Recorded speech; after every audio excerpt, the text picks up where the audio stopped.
नमस्ते प्रिय विद्यार्थियों, आपका स्वागत है आपके अपने YouTube channel SK coaching classes Shendra में। मैं लेके आई हूँ कक्षा 10 का chapter number 1 chemical reaction and equation. चलिए शुरू करते हैं इस चैप्टर के इम्पोर्टेंट क्वेश्चन को।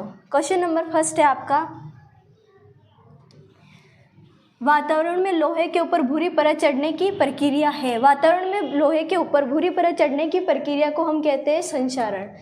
संक्षारण ये एक ऐसी अभिक्रिया है जिसमें किसी भी वायु के अंदर किसी भी धातु के ऊपर अगर कोई भी परत चढ़ जाती है उससे उस धातु का संक्षारण हो जाता है, इसीलिए उसे अभिक्रिया को संक्षारण कहते हैं। आइए ऑप्शन नंबर सी की बात करते हैं, विकृत गंधिता। विकृत गंधिता ये एक ऐसी अभिक्रिया है जिसमें तेलीय पदार्थ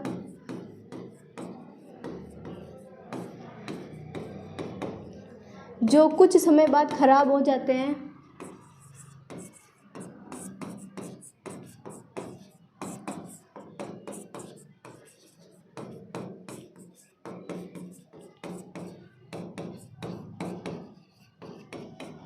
उसे विकृत गंधिता कहते हैं।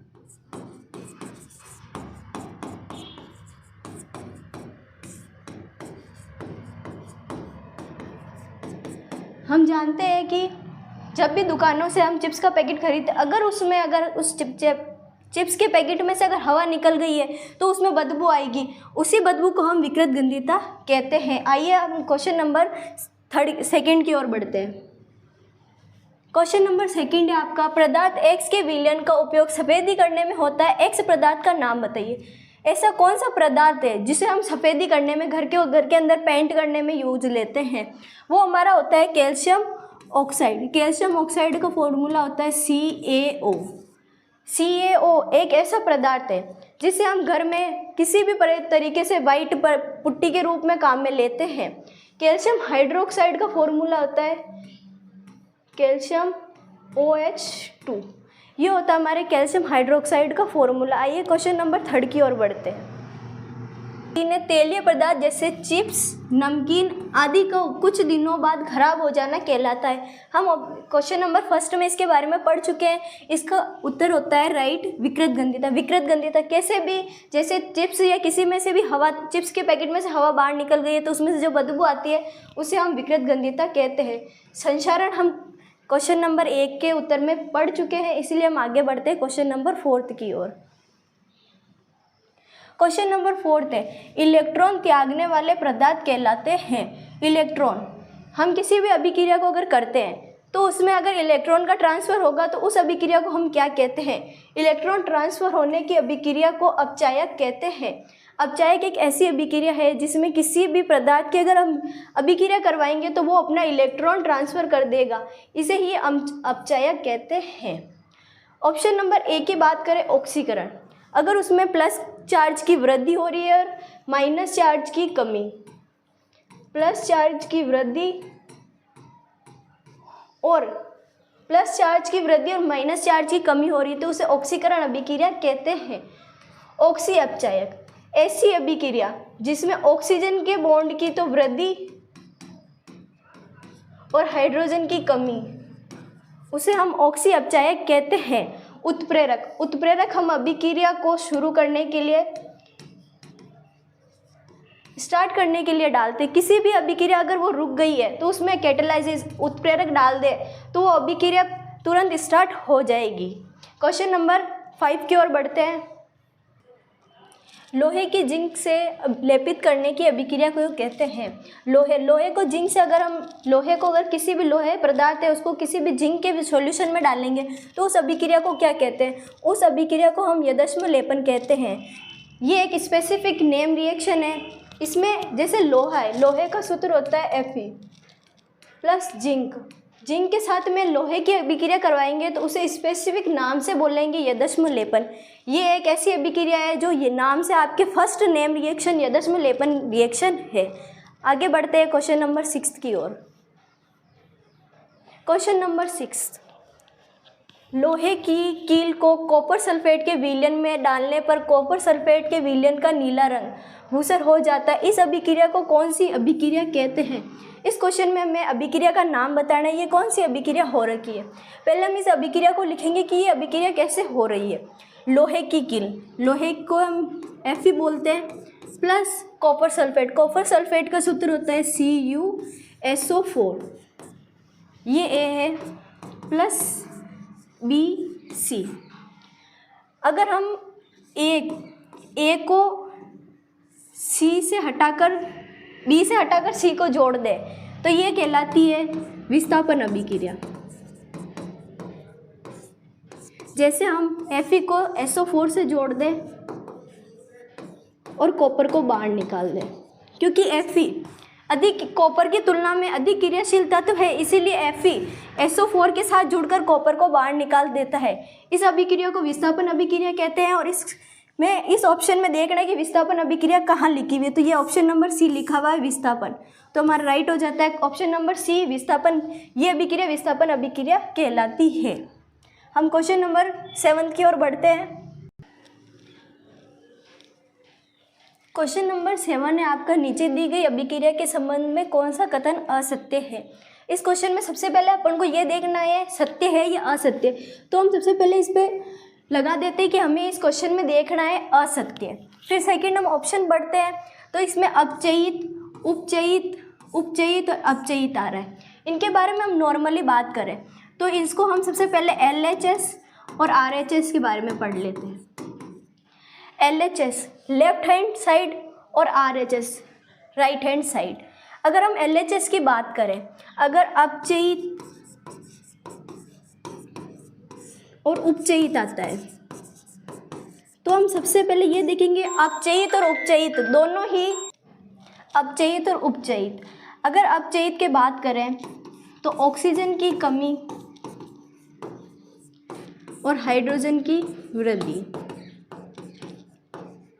इसी का ही उल्टा इसमें होता है, हाइड्रोजन की कमी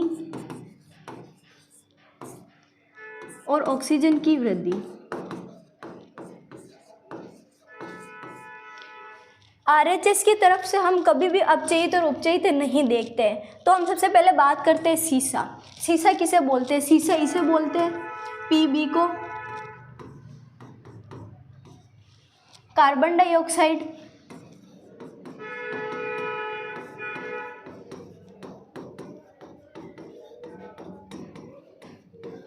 CO2 को बोलते हैं।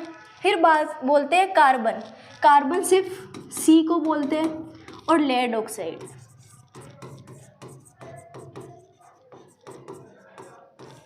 लेड ऑक्साइड 2PbO को बोलते हैं। तो हम सबसे पहले हमने मेन बात कर ली कि LHS और RHS की, तो हम RHS की तरफ अगर अपचयित और उपचयित आ रहा है तो वो हमारा ऑप्शन गलत होता है। तो हम सबसे पहले बात करते हैं सीसा की, तो सीसा हमारे RHS की तरफ से आ रहा है, तो ये ऑप्शन नंबर A हमारे पास हो गया गलत। अब ऑप्शन नंबर B की बात करें तो ये भी कार्बन डाइऑक्साइड RHS की तरफ से आ रहा है, तो ये उपचयित हो रहा है, तो ये भी हमारा ऑप्शन नंबर B भी हमारे पास हो जाता है गलत। अब हम बात करते हैं C और D की। कार्बन, कार्बन हमारे पास RHS की तरफ से, LHS की तरफ से है, और लेड ऑक्साइड ये भी हमारे पास LHS की तरफ से है, और दोनों में अपचयित और उपचयित दोनों सही दे रखा है, इसीलिए हमारे पास इसका सही उत्तर आता है A और B दोनों ही गलत है, इसलिए हमारे पास ऑप्शन नंबर A सही होता है। आइए बात करते हैं क्वेश्चन नंबर 8 की।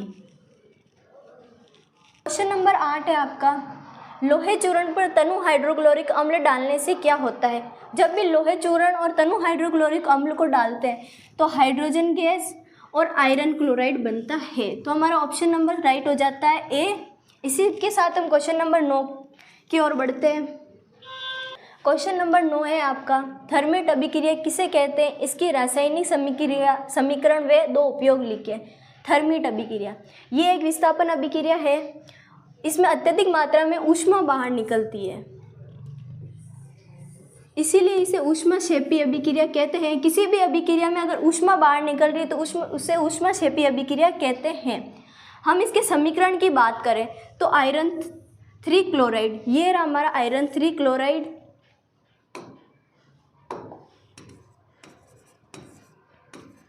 आयरन 3 क्लोराइड और एल्यूमिनियम की अगर अभिक्रिया करवाई जाए तो एल्यूमिनियम अधिक अभिक्रियाशील होने के कारण आयरन को विस्थापित कर देता है। Fe अधिक क्रियाशील, एल्यूमिनियम अधिक क्रियाशील होने के कारण Fe को विस्थापित करके खुद ऑक्साइड के साथ में जुड़ जाता है, जो हमारी अभिक्रिया में यहाँ पे दर्शाया गया है। और Fe बाहर निकल रहा है और ऊष्मा भी बाहर निकल रही है, इसीलिए इसे ऊष्माक्षेपी अभिक्रिया भी कहते हैं, विस्थापन अभिक्रिया भी कहते हैं, क्योंकि विस्थापन किसी भी एक तत्व का दूसरे तत्व के साथ विस्थापन होना विस्थापन अभिक्रिया कहलाता है। और एक ही बार विस्थापन हो रहा है तो विस्थापन, 2 बार विस्थापन होता है तो उसे द्विविस्थापन कहते हैं। तो हमारे पास ये इसकी रासायनिक समीकरण आ गया। अब इसके 2 उपयोग। रेल की पटरियाँ, हमने नॉर्मली देखा होता है, आजकल रेल इतनी चल रही है, रेल की पटरियों के मध्य दरार, कोई भी किसी भी प्रकार की दरार आ जाती है, उसे जोड़ने में थर्मिट अभिक्रिया, मशीनों के पुर्जे को जोड़ने में दूसरा उपयोग हो जाता है इसका। 2 उपयोग लिखे, दोनों उपयोग हमने लिख दिए मशीनों के पुर्जे को जोड़ने में। आइए क्वेश्चन नंबर 10 की ओर बढ़ते हैं। विस्थापन व द्विविस्थापन अभिक्रिया में एक अंतर लिखिए। विस्थापन अभिक्रिया ऐसी रासायनिक अभिक्रिया जिसमें एक अभिकारक में उपस्थित परमाणु या परमाणुओं का समूह किसी दूसरे अभिकारक के परमाणु या परमाणु समूह द्वारा विस्थापित हो जाता है, उसे विस्थापन अभिक्रिया कहते हैं। इसमें एक बार विस्थापन होता है, जैसे कि हम इस उदाहरण से समझ सकते हैं कि B का विस्थापन हो रहा है C के द्वारा, B हटकर B की जगह C का आना, ये कहलाता है विस्थापन। जैसे कि CuSO4, SO4 का विस्थापन जिंक द्वारा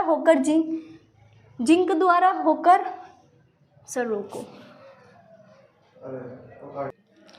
उदाहरण है AB प्लस C, एक B का C के साथ जुड़ना और A का विस्थापन हो जाना। C द्वारा A का विस्थापन करके B के साथ जुड़ जाना, ये है A, B और ये C का A द्वारा विस्थापन कर दिया गया और B के साथ जुड़ना, ये कहलाता है विस्थापन अभिक्रिया।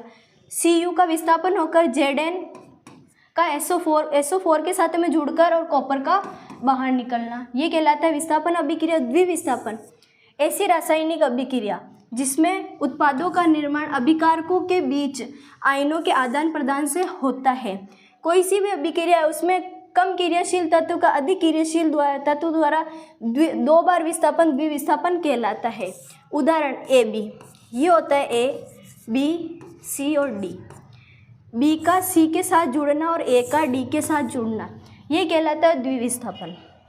जैसे कि हम अभिक्रिया में देख सकते हैं कि NaCl और Cl है, NaCl का जुड़ना और H और OH, H प्लस OH, 2 बार H है तो H2O, Na plus Cl, NaCl।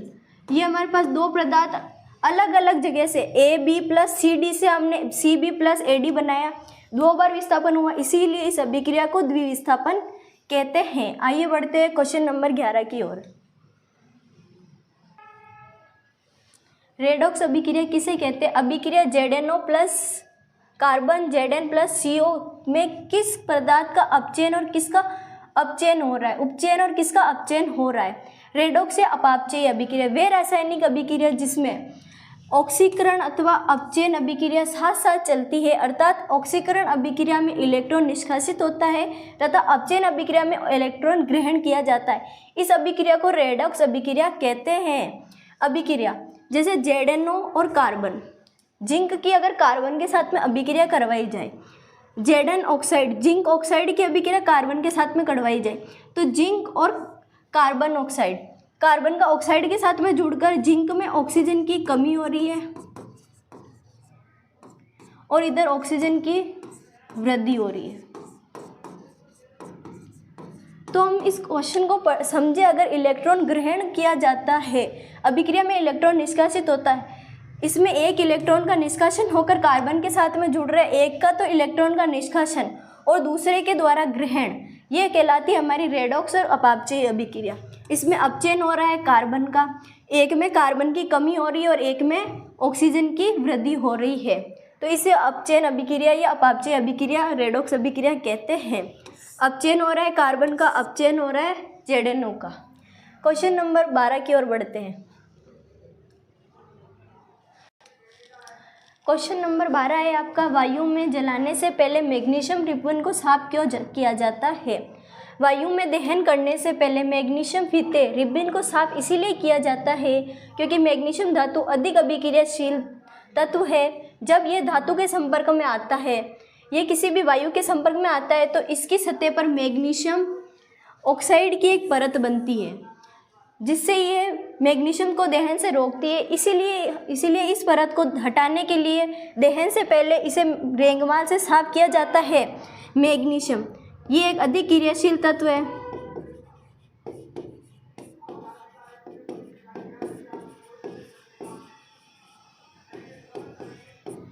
और ऑक्सीजन, ये ऑक्सीजन एक वायु है। जब भी हम मैग्नीशियम को अगर जलाते हैं तो इसे अगर हम जलाएंगे तो ये जब भी वायु के संपर्क में आएगा, ये इतना क्रियाशील तत्व होता है कि अगर जब भी इसे जलाने की कोशिश किया जाए तो ये जलेगा नहीं, और जलेगा तो इतना फास्ट जलता है हमें दिखेगा भी नहीं। तो इसीलिए हम मैग्नीशियम के तत्व को, अगर ये अधिक क्रियाशील तत्व है, इसीलिए इसे पहले तो साफ किया जाता है किसी भी वायु में दहन करने के लिए। तो ऑक्सीजन, मैग्नीशियम के ऑक्सीजन से अभिक्रिया कराने पर हमको मैग्नीशियम ऑक्साइड प्राप्त होता है। क्वेश्चन नंबर बढ़ते हैं 13 की ओर। क्वेश्चन नंबर 14 है आपका, ऊष्माक्षेपी और ऊष्माशोषी अभिक्रिया का क्या अर्थ है? रासायनिक समीकरण लिखिए। हम मेनली इसमें देखें तो ऊष्माक्षेपी और ऊष्माशोषी, शोषी का मतलब होता है अवशोषण करना और क्षेपी का मतलब होता है उत्सर्जन करना। ये दोनों इसका मेन अंतर ही यही है, उत्सर्जन और अवशोषण। क्वेश्चन नंबर, ऊष्माक्षेपी अभिक्रिया किसे कहते हैं? जिस रासायनिक अभिक्रिया में, कोई भी रासायनिक अभिक्रिया अगर उसमें ऊष्मा का उत्सर्जन हो रहा है तो हम उसे ऊष्माक्षेपी अभिक्रिया कहलाती है। जैसे उदाहरण, मेथेन का ऑक्सीजन के साथ में अभिक्रिया करवाने पर CO2, ऑक्सीजन का कार्बन का O2 के साथ जुड़ना और H का और एक ऑक्सीजन लेकर बाहर निकलना, इस अभिक्रिया को होने में ऊष्मा का उत्सर्जन हो रहा है, इसीलिए हम इसे ऊष्माक्षेपी अभिक्रिया कहते हैं। और हम दूसरे की बात करें, ऊष्माशोषी अभिक्रिया, वे रासायनिक अभिक्रिया जिसमें ऊष्मा का अवशोषण हो रहा है, ऊष्माशोषी अभिक्रिया कहलाती है। जैसे 2NO, नाइट्रोजन ऑक्साइड का N2, इसके अगर अभिक्रिया करें, इसको तोड़े अगर ऊष्मा की प्रेजेंस में, तो N2 और O2 के रूप में ये टूट जाता है और इसमें ऊष्मा का अवशोषण होता है, इसीलिए हमें इसे ऊष्माशोषी अभिक्रिया कहते हैं। आइए क्वेश्चन नंबर 15 की ओर बढ़ते हैं। क्वेश्चन नंबर 15, संयोजन अभिक्रिया किसे कहते हैं? बिना बुझे चूर्ण व जल की संयोजन अभिक्रिया लिखिए। बिना बुझे चूर्ण व जल की संयोजन अभिक्रिया भी लिखनी है और हमें संयोजन अभिक्रिया किसे कहते हैं इसके बारे में बताना है। हम मेनली अगर बात करें तो संयोजन का अर्थ ही होता है जुड़ना। अब इसकी परिभाषा, ऐसी रासायनिक अभिक्रिया जिसमें 2 या 2 से अधिक पदार्थ, हम जब भी किसी अभिक्रिया को जोड़ेंगे हमें उसमें 2 या 2 से अधिक पदार्थों की आवश्यकता होगी, आपस में सहयोग या जुड़कर के किसी एक ही उत्पाद बनाते हैं, उसे संयोजन अभिक्रिया कहते हैं। 2 या 2 से अधिक पदार्थ जुड़कर किसी एक उत्पाद का निर्माण करते हैं, उसे संयोजन अभिक्रिया कहते हैं। इसके दूसरे नाम भी होते हैं योगात्मक और संयुग्मन अभिक्रिया। संयुग्मन का भी अर्थ होता है जुड़ना, योगात्मक का अर्थ भी होता है जुड़ना। अब हम बात करते हैं बिना बुझे चूर्ण की।